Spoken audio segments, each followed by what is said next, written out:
ನಾವು ಏನು ಬಾಧೆಗಳನ್ನು ಅನುಭವಿಸಬೇಕಾಗಿತ್ತು, ಯಾವುದೇ ಕಷ್ಟಗಳನ್ನು ಅನುಭವಿಸಬೇಕಾಗಿತ್ತು, ಅದರಿಂದ ಬಿಡುಗಡೆ ಕೊಟ್ಟು ಇವತ್ತು ರಕ್ಷಣೆಯನ್ನು ನಮಗೆ ತಿಳಿಸಿದ್ದಾರೆ. ಆಮೇಲೆ ನಾವು ಮೊದಲನೇ ಮಾತು ಸಹೋದರಿ ಸಂಧ್ಯಾ ಉತ್ತಮವಾಗಿ ಮಾತಾಡೋದು. ಅದೇ ಪ್ರಕಾರವಾಗಿ ಎರಡನೇ ಮಾತನ್ನು ನಾವು ನೋಡೋಣ.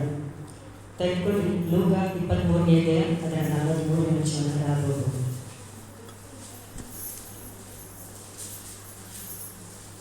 ಅದಕ್ಕೆ ಯೇಸು, ಈ ಹೊತ್ತೇ ನನ್ನ ಸಂಗಡ ಪರದೇಶದಲ್ಲಿರುವೆ ಎಂದು ನಿನಗೆ ಸತ್ಯವಾಗಿ ಹೇಳುತ್ತೇನೆ ಎಂದು ಉತ್ತರ ಕೊಟ್ಟನು. ದೇವರಿಗೆ ಒಬ್ಬ ಕಳ್ಳನಿಗೆ ನಾವು ಮೇಲಿನ ವರ್ಷದಿಂದ ನೋಡೋದಾದ್ರೆ 39ನೇ ವರ್ಷದಿಂದ ನಾವು ಓದೋಣ.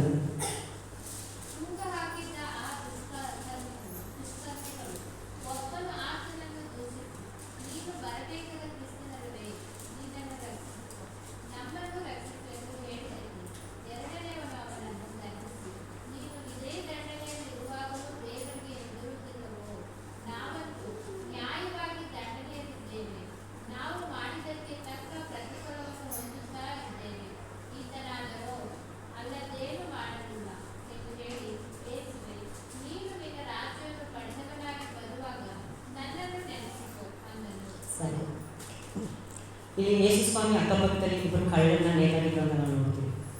ನಿಮಗೆ ವಿಡಿಯೋ ಕೂಡ ತೋರಿಸಿದ್ರು. ಅಲ್ಲಿ ಆ ಅಕ್ಕಪಕ್ಕ ಯೇಸು ಸ್ವಾಮಿ ಅಕ್ಕಪಕ್ಕ ಇಬ್ಬರು ಕಳ್ಳರನ್ನ ನೇತಾಡಿದ್ರು. ಆ ಇಬ್ಬರು ಕಳ್ಳರಲ್ಲಿ ಒಬ್ಬ ಕಳ್ಳ ಯೇಸು ಸ್ವಾಮಿಯ ದೂಷಣೆ ಮಾಡ್ತಿದ್ದರು. ಅಂದರೆ ಯೇಸು ಸ್ವಾಮಿ ಇವತ್ತು ತಾನು ಇದ್ದಂಥ ದಿವಸಗಳಲ್ಲೆಲ್ಲ ಕೂಡ ನಾನೇ ಬರಬೇಕಾದಂಥ ಮಿಸ್ಸಿಯನ್ನು, ನಾನು ನಿಮಗೋಸ್ಕರವಾಗಿ ಪ್ರಾಣವನ್ನು ಕೊಡ್ತೀನಿ, ನಾನು ಸತ್ತು 3ನೇ ದಿನದಲ್ಲಿ ಎದ್ದು ಬರ್ತೀನಿ ಎಂಬುದಾಗಿ ಅನೇಕ ಕಡೆಗಳಲ್ಲಿ ಅವರು ಭರವಸೆಯನ್ನು ಕೊಟ್ಟಿದ್ದರು. ಆ ಪ್ರಕಾರ ಇಲ್ಲಿ ನೋಡೋದಾದರೆ ಆ ಮಾತುಗಳನ್ನು ಕೇಳಿ ಒಬ್ಬ ಕಳ್ಳ ದೇವರನ್ನ ದೂಷಣೆ ಮಾಡ್ತಿದ್ದರು. ನೀನು ಬರಬೇಕಾದ ಕ್ರಿಸ್ತನಲ್ಲವೇ, ನೀನು ರಕ್ಷಿಸಿಕೊ, ನಮ್ಮನ್ನು ರಕ್ಷಿಸು ಎಂದು ಹೇಳಿದ್ದಕ್ಕೆ ಒಬ್ಬ ಕಳ್ಳ ಯೇಸು ಸ್ವಾಮಿಯನ್ನು ದೂಷಣೆ ಮಾಡಿ, ನೀನು ಬರಬೇಕಾದ ಕ್ರಿಸ್ತ ಅಲ್ವಾ? ಇವತ್ತು ಯೇಸು ಸ್ವಾಮಿ ಅಷ್ಟೆಲ್ಲ ದಂಡನೆಗಳನ್ನು ಅನುಭವಿಸಿ ಆ ದೃಶ್ಯವನ್ನು ನೋಡಿದ್ರೆ ತಾವು ಇವನನ್ನೇ ಇವನು ರಕ್ಷಿಸಲಿಕ್ಕೂ ಆಗ್ತಿಲ್ಲ, ನಮ್ಮನ್ನೇ ರಕ್ಷಿಸಲಿಕ್ಕೆ ಸಾಧ್ಯ ಅನ್ನುವಂಥ ಒಂದು ಮನಸ್ಥಿತಿಯಲ್ಲಿ, ತಪ್ಪಾದ ಮನಸ್ಥಿತಿಯಲ್ಲಿ ದೇವರನ್ನು ದೂಷಣೆ ಮಾಡ್ತಿದ್ದಾನೆ. ಆದರೆ ಎರಡನೆಯವನು ಅವರನ್ನು ಗದರಿಸಿ, ನೀನು ಇದೇ ದಂಡನೆಯಲ್ಲಿ ಇರುವಾಗಲೂ ದೇವರಿಗೆ ಹೆದರದಿಲ್ವೋ? ನಾವಂತೂ ನ್ಯಾಯವಾಗಿ ದಂಡನೆಯಲ್ಲಿದ್ದೇವೆ, ನಾವು ಮಾಡಿದ್ದಕ್ಕೆ ತಕ್ಕ ಪ್ರತಿಫಲವನ್ನು ಹೊಂದುತ್ತಾ ಇದ್ದೇವೆ. ಆ ರೀತಿಯಾಗಿ ಎರಡನೇದಾಗಿ ಪಕ್ಕದಲ್ಲಿದ್ದಂಥ ಕಳ್ಳ ಯೇಸು ಸ್ವಾಮಿ ಬಗ್ಗೆ ಅಂದರೆ ದೂಷಣೆ ಮಾಡಿದಂಥ ಒಬ್ಬ ಕಳ್ಳನ ಎಚ್ಚರಿಸ್ತಿದ್ದಾರೆ. ಇವತ್ತು ನಾವಾದರೂ ಎಷ್ಟೆಷ್ಟೋ ಕಳ್ಳನ ಅಲ್ಲಿ ಮೆನ್ಷನ್ ಆಗಿ ಅವರಿಬ್ಬರು ಕಳ್ಳರು ಅಂದರೆ ಒಳ್ಳೆ ಕೆಲಸ ಮಾಡೋಂಥವ್ರಾಗಿರ್ತಾರೆ? ಖಂಡಿತವಾಗಿಲ್ಲ.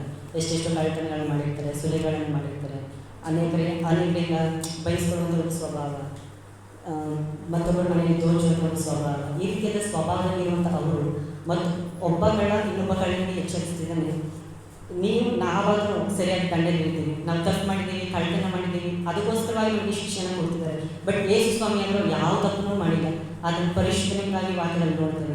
ಅದನ್ನು ಯಾವ ತಪ್ಪನ್ನು ಮಾಡ್ತೇನೆ ಆತನನ್ನು ನಮಗೋಸ್ಕರವಾಗಿ ಆತ ಗೊತ್ತಂಥ ಹೊರೆಗಳು ಯೆಶಾಯ 53ನೇ ಅಧ್ಯಾಯದಲ್ಲಿ ನೋಡ್ತೇವೆ. ಅವ್ನು ಯಾವ ತಪ್ಪನ್ನು ಮಾಡಿದೆ, ನಮಗೋಸ್ಕರವಾಗಿ ನಾವು ಅನುಭವಿಸಿದಂಥ ಬಾಧೆಗಳನ್ನು ಅದನ್ನು ಅನುಭವಿಸಿ ಶಿಲುಬೆ ಮರಣವನ್ನು ಹೇಳಿದ್ರು.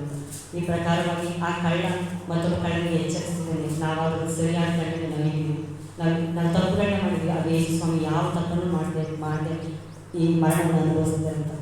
ಇವತ್ತು ನಾವು ಎಲ್ಲರೂ ಒಳ್ಳೆಯವರಾಗಿರಲ್ಲ, ಹೌದಾ? ಎಲ್ಲರಲ್ಲೂ ಒಂದು ಒಳ್ಳೆತನ ಇಲ್ಲ. ಕೆಟ್ಟವರು ಕೂಡ ಕೆಲವೊಂದು ಒಳ್ಳೆಯ ಗುಣಗಳಿರುತ್ತೆ, ಒಳ್ಳೆಯವರು ಕೂಡ ಕೆಲವೊಂದು ಗುಣಗಳಿರುತ್ತೆ, ಹೌದಾ? ಈ ಕಳ್ಳನಲ್ಲಿ ನಾವು ನೋಡುವುದಂಥ ವಿಷಯಗಳೇನೆಂದರೆ, ಮೊದಲನೇದಾಗಿ ಆತನ ನಂಬಿಕೆ ಇದ್ದ. ಯೇಸು ಸ್ವಾಮಿ ತಾನು ಸತ್ತು ಪುನರುತ್ಥಾನ ಹೊಂದಿ ಆತನ ಪರಲೋಕಕ್ಕೆ ಹೋಗ್ತಾನೆ, ಆತನ ಮತ್ತೆ ಬರಲಿಕ್ಕೆ ಹೋಗ್ತಾನೆ. ಇವತ್ತು ಸಾಯುವಂಥ ಸ್ಥಿತಿಯಲ್ಲಿ ಇರುವಂಥ ಯೇಸು ಸ್ವಾಮಿ ಮತ್ತೆ 3ನೇ ದಿನದಲ್ಲಿ ಎದ್ದು ಬರ್ತಾನೆ ಎಂಬುದಾಗಿ ಆತನ ನಂಬಿಕೆ ಇಡ್ತಾನೆ. ಆ ನಂಬಿಕೆ ಅಂದರೆ ಸುಮ್ಮನೆ ಏನೂ ಅಲ್ಲ. ಆ ನಂಬಿಕೆ ಅನ್ನೋ ವಿಷಯದಲ್ಲಿ 2 ಅಂಶಗಳು ಒಳಗೊಂಡಿದೆ. ಇಬ್ರಿಯ 11ನೇ ಅಕ್ಷರದಲ್ಲಿ ನಾವು ನೋಡ್ತೇವೆ. ತೆಗೆದೇ ಆಗಿರ್ಬೋದು.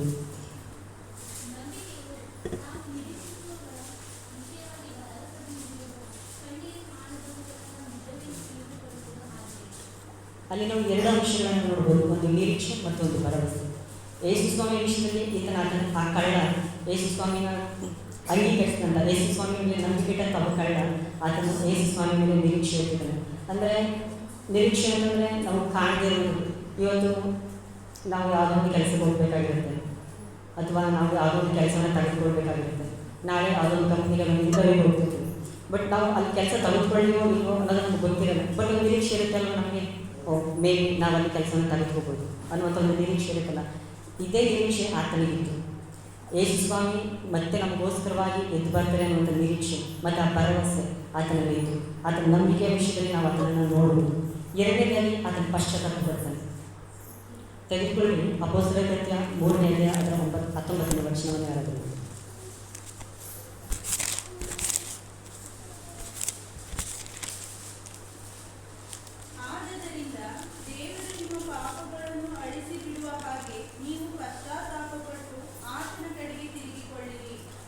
ಸಾಕು. ಇಲ್ಲಿ ದೇವರು ವಾಕ್ಯ ಹೇಳಿದೆ, ಆದ್ದರಿಂದ ದೇವರು ನಿಮ್ಮ ಪಾಪಗಳನ್ನು ಅಳಿಸಿ ಬಿಡುವ ಹಾಗೆ ನೀವು ಪಶ್ಚಾತ್ತಾಪಪಟ್ಟು ಆತನ ಕಡೆಗೆ ತಿರುಗಿಕೊಳ್ಳುವುದು. ಈ ಕಳ್ಳ ತಿರುಗಿಕೊಂಡ ಯೇಸು ಸ್ವಾಮಿ ಕಡೆಗೆ ಆತನು ತಾನು ಮಾಡಿದ ತಪ್ಪುಗಳನ್ನು ಅರಿಕೆ ಮಾಡ್ತಾ ದೇವರ ನಂಬಿಕೆ ಹೇಳ್ತಾ ಪಶ್ಚಾತ್ತಾಪ ಪಡ್ತಿದ್ದಾನೆ ದೇವರ ವಿಷಯದಲ್ಲಿ. ಅಂದರೆ ತಾನು ಮಾಡಿದ ತಪ್ಪುಗಳ ವಿಷಯದಲ್ಲಿ. ಅಂದರೆ ತನ್ನ ಜೀವಿತ ಕಾಲದಲ್ಲಿ ಆತನಿಗೆ ಕೊಡಲ್ಪಟ್ಟ ಹೆಸರೇ ಕಳ್ಳ ಅಂತ. ಆತನ ಜೀವಿತ ಕಾಲದಲ್ಲಿ ಎಷ್ಟೋ ಕಳ್ಳತನಗಳನ್ನು ಮಾಡಿದ್ದಾನೆ, ಎಷ್ಟೋ ತಪ್ಪುಗಳನ್ನು ಮಾಡಿದ್ದಾನೆ. ಆ ವಿಷಯದಲ್ಲಿ ಆತನ ಪಶ್ಚಾತ್ತಾಪ ಪಟ್ಟು ದೇವರ ಕಡೆಗೆ ತಿರುಗಿಕೊಳ್ಳುತ್ತಾನೆ. ಈ ವಾಕ್ಯದ ಪ್ರಕಾರ ನಾವು ಕೂಡ ಇವತ್ತು ನಾವು ಎಷ್ಟು ತಪ್ಪುಗಳನ್ನ ಮಾಡಿದ್ದೀವಿ ಅಲ್ವಾ? ಇವತ್ತು ನಾವು ತಪ್ಪುಗಳನ್ನ ಮಾಡಿದ್ರೆ ನಿಮಿತ್ತಾನೆ ಇವತ್ತು ನಾವು ಯೇಸು ಸ್ವಾಮಿನ ಕಂಡುಕೊಂಡ್ವಿ. ನಾವು ಯಾರು ನೀತಿವಂತರಲ್ಲ, ನಾವೆಲ್ಲರೂ ಕೂಡ ತಪ್ಪು ಮಾಡಿರ್ತೇವೆ. ಇವತ್ತು ಯೇಸು ಸ್ವಾಮಿ ವಾಕ್ಯದಲ್ಲಿ ನೋಡ್ತೇವೆ, ಆತನ ನೀತಿವಂತರನ್ನ ಹುಡುಕಿ ಬರಲಿಲ್ಲ, ಪಾಪಗಳನ್ನು ಹುಡುಕಿ ಬಂದಂತೆ. ಇವತ್ತು ನಾವು ಪಾಪಗಳಾಗಿದ್ದಕ್ಕೋಸ್ಕರವಾಗಿ ಇವತ್ತು ನಾವು ಯೇಸು ಸ್ವಾಮಿನ ಕಂಡುಕೊಂಡಿದ್ದೀವಿ. ನಮಗಿಂತ ಬೆಸ್ಟ್ ಆಗಿರುವಂಥವ್ರು ಲೋಕದಲ್ಲಿ ಇರ್ತಾರೆ ಅಥವಾ ತಪ್ಪುಗಳನ್ನು ಮಾಡುವಂಥವ್ರು ಇರ್ತಾರೆ. ಬಟ್ ನಮಗಾದರೂ ದೇವರ ಕೃಪೆ ಇವತ್ತು ನಾವು ರಕ್ಷಣೆಯಲ್ಲಿ ನಿಂತಿದ್ದೇವೆ. ಆಮೇಲೆ ಮೂರನೇದಾಗಿ ಆತನು ಅರಿಕೆ ಮಾಡ್ತಿದ್ದಾನೆ ತನ್ನ ತಪ್ಪುಗಳನ್ನು. ಜ್ಞಾನೋಕ್ತಿ 28:13ನೇ ವಚನವನ್ನು ಯಾರಾದರೂ ಓದಿ.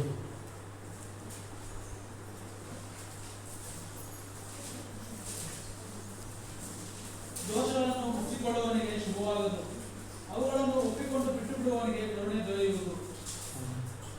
ದೋಷಗಳನ್ನು ಮುಚ್ಚಿಕೊಳ್ಳುವವನಿಗೆ ಏನಾಗಲ್ಲ, ಅದು ಒಪ್ಪಿಕೊಳ್ಳುವವನಿಗೆ ಇವತ್ತು ದೇವರ ಕರುಣೆ ಆತನಿಗೆ ದೊರಕುವುದು. ಆತನಂತ ಮಾಡಿದ ತಪ್ಪುಗಳನ್ನು ದೇವರ ಸಮ್ಮುಖದಲ್ಲಿ ಅರಿಕೆ ಮಾಡಿದ ದಿವಸ ದೇವರ ಕರುಣೆಗೆ ಆತನ ಪಾತ್ರನಾಗಲು. ನಾವು ಕೂಡ ಎಷ್ಟೋ ತಪ್ಪುಗಳನ್ನ ಮಾಡಿದ್ದೇವೆ ದೇವರ ಸಮ್ಮುಖದಲ್ಲಿ. ಇವತ್ತು ದೇವರು ನಮಗೆ ಎದುರುಗೊಳ್ಳುವುದು ಏನಂತಂದರೆ ನಾವು ಮಾಡಿರೋ ತಪ್ಪುಗಳನ್ನು ಅಥವಾ ನಾವು ಇಷ್ಟು ವರ್ಷ ದೇವರನ್ನು ಬಿಟ್ಟು ಅಲೆದದುಂಟು, ಅಲ್ಲೇ ದೇವರುಗಳನ್ನು ಅಥವಾ ಬೇಡವಾದಂಥ ಎಷ್ಟೋ ಕಾರ್ಯಗಳನ್ನು ದೇವರಿಗೆ ವಿರುದ್ಧವಾದಂಥ ಕಾರ್ಯಗಳನ್ನು ನಾವು ಮಾಡಿದ್ದುಂಟು. ಆದರೆ ನಾವು ಎಲ್ಲವನ್ನ ದೇವರ ಸಮ್ಮುಖದಲ್ಲಿ ಒಪ್ಪಿಕೊಳ್ಳುವ ವಾಕ್ಯ ಹೇಳುತ್ತೆ, ಒಪ್ಪಿಕೊಳ್ಳುವವನಿಗೆ ಕರುಣೆ ದೊರೆಯುವಂತ. ಈ ದೇವರ ಕರುಣೆನ ನಾವು ಅಡ್ವಾಂಟೇಜ್ ತೆಗೆದುಕೊಂಡು ಎಷ್ಟೋ ಸಮಯ ದೇವರ ಸಮ್ಮುಖದಲ್ಲಿ ನಾವು ಕ್ಷಮೆ ಕೇಳೋದನ್ನು ಮಾಡ್ತಿರ್ತೇವೆ. ಹೌದಾ? ದೇವರು ಕರುಣೆ ಇದೆ, ಆತ ನಮ್ಮ ತಪ್ಪನ್ನು ಕ್ಷಮಿಸಿಬಿಡ್ತಾನೆ. ನಾವು ಕೇಳಿಕೊಳ್ಳುವಾಗ ಆತ ನಮ್ಮನ್ನು ಮತ್ತೆ ಪ್ರೀತಿಸ್ತಾನೆ, ಸೇರಿಸ್ಕೊಳ್ತಾನೆ. ಈ ಸ್ವಭಾವ, ಈ ಅಡ್ವಾಂಟೇಜ್ ಇದು ದೇವರ ಸಮ್ಮುಖದಲ್ಲಿ ನಾವು ಅರಿಕೆ ಮಾಡೋದನ್ನು ತಪ್ಪಿಸುತ್ತೆ. ಅದಕ್ಕೋಸ್ಕರವಾಗಿ ಈ ಕಳ್ಳಗಳನ್ನು ನಾವು ನೋಡ್ತಿದ್ದೇವೆ.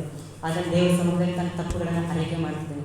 ಆ ರೀತಿಯಾಗಿ ನಾವು ಕೂಡ ನಮ್ಮ ತಪ್ಪುಗಳನ್ನು ಅರಿಕೆ ಮಾಡೋಣ. ಆಮೇಲೆ ಅದೇ ಪ್ರಕಾರವಾಗಿ ಎಫೆಸ 2:4 2ನೇ 4 ಮತ್ತು 5ನೇ ವಚನವನ್ನು ನೋಡೋಣ.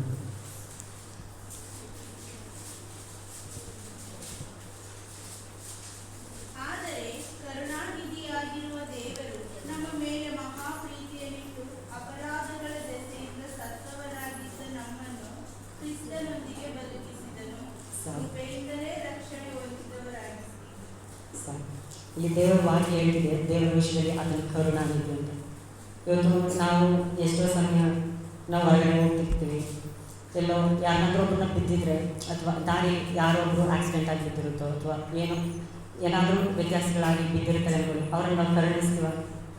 ಯಾರೋ ಹುಡುಗ ಒಂದು ವೇಳೆ ದಾರಿಯಲ್ಲಿ ಕುಡ್ಕೊಂಡು ಬಿದ್ದಿರ್ತಾನೆ, ಅವ್ರನ್ನ ನಾವು ಕರುಣಿಸ್ತೀವ ಇಲ್ಲ, ಅವನು ಕುಡ್ದಿದ್ದಾನೆ, ನಮಗೇನಾದರೂ ಮಾಡ್ಬಿಡ್ತಾನೆ ಅಥವಾ ಆತನ್ನು ಸಂತೈಸಿದ ನಿಮಿತ್ತ ಅಥವಾ ಆತನಿಗೆ ಸಹಾಯ ಮಾಡೋದ್ರ ನಿಮಿತ್ತವಾಗಿ ನಮಗೆ ನಮಗೆ ಕೇಡುಗಳಾಗುತ್ತೋ ಅನ್ನೋ ವಿಷಯದಲ್ಲಿ ಕರುಣೆ ಇದ್ದವರಾಗಿ ನಾವು ಕೆಲವು ಸಮಯಗಳನ್ನು ನಡ್ಕೋತೀವಿ.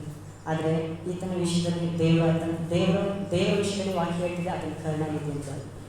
ಈ ವಾಕ್ಯದ ಪ್ರಕಾರ ನಾವು ಕೂಡ ಮತ್ತೊಬ್ಬರಿಗೆ ಕರುಣೆಯನ್ನು ತೋರಿಸುವ ರೀತಿಯಲ್ಲಿ ನಾವಿರೋಣ. ಆಮೇಲೆ ಮತ್ತು ಇನ್ನೊಂದು ಅಂಶ ಏನಂತಂದರೆ ಅದನ್ನು ಕ್ಷಮಾಪಣೆಯನ್ನು ಹೊಂದ್ಕೋತೀವಿ. ದೇವರ ಸಮ್ಮುಖದಲ್ಲಿ ಆತನ ತಪ್ಪುಗಳನ್ನು ಅರಿಕೆ ಮಾಡಿದ ನಿಮಿತ್ತವಾಗಿ ಆತನ ಕ್ಷಮೆಯನ್ನು ಹೊಂದ್ಕೋತೀವಿ. ತೆಗೆದುಕೊಳ್ಳಿ 1 ಯೋಹಾನ 1 ಮತ್ತು 1ನೇ ಅಧ್ಯಾಯ 9ನೇ ವಚನವನ್ನು ಯಾರಾದರೂ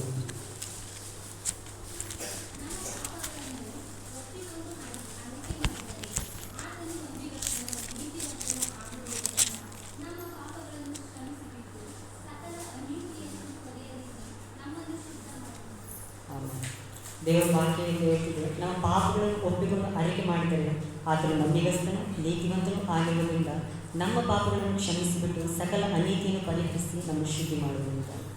ಇವತ್ತು ಆ ಕಳ್ಳ ತಪ್ಪು ಅಪರಾಧಗಳನ್ನು ಹೊಂದ್ಕೊಂಡಿನ ಜನರ ದೃಷ್ಟಿಯಲ್ಲಿ ಅಂದರೆ ಇವೊಂದು ಕಳ್ಳ ಅನ್ನೋಂಥ ತಪ್ಪಾದ ದೂಷಣೆಗಳನ್ನ ಆತನು ಹೊಂದ್ಕೊಂಡಿದ್ದ.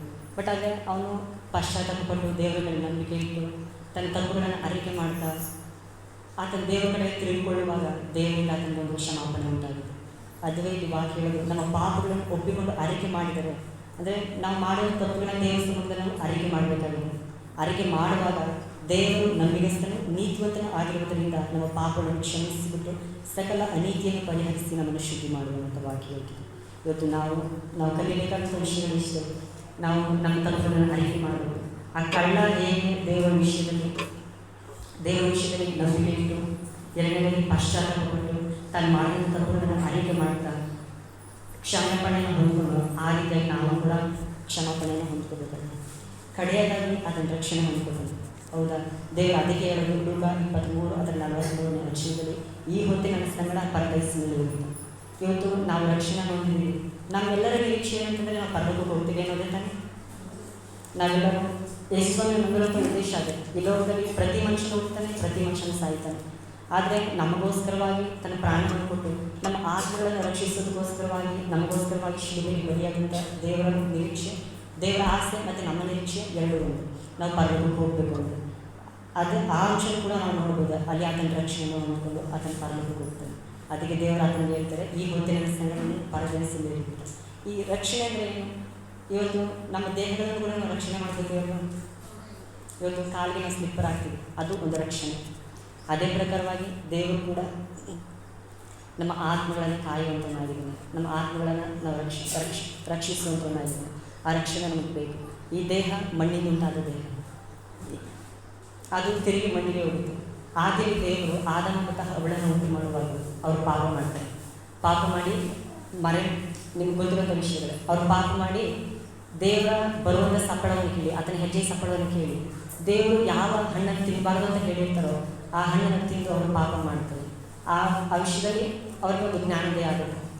ಅಂದರೆ ದೇವರು ಆ ವಿಷಯದಲ್ಲಿ ನೀವು ಈ ಹಣ್ಣನ್ನು ತಿನ್ನಬಾರ್ದು, ತಿಂದಿದ್ದೇನೆ ನೀನು ಸಾಯಿ ಅಂತ ದೇವರು ಅವ್ರಿಗೆ ಅಪ್ಪಣೆ ಕೊಟ್ಟಿರ್ತಾರೆ. ಆದರೂ ಕೂಡ ಆ ಮಾತನ್ನು ನೀಡಿ ಅವರು ಪಾಪ ಮಾಡ್ತಾರೆ. ಆ ಪಾಪದ ದೆಸೆಯಿಂದ ಅವರು ಅಡುಗೆ ಕೊಡ್ತಾರೆ.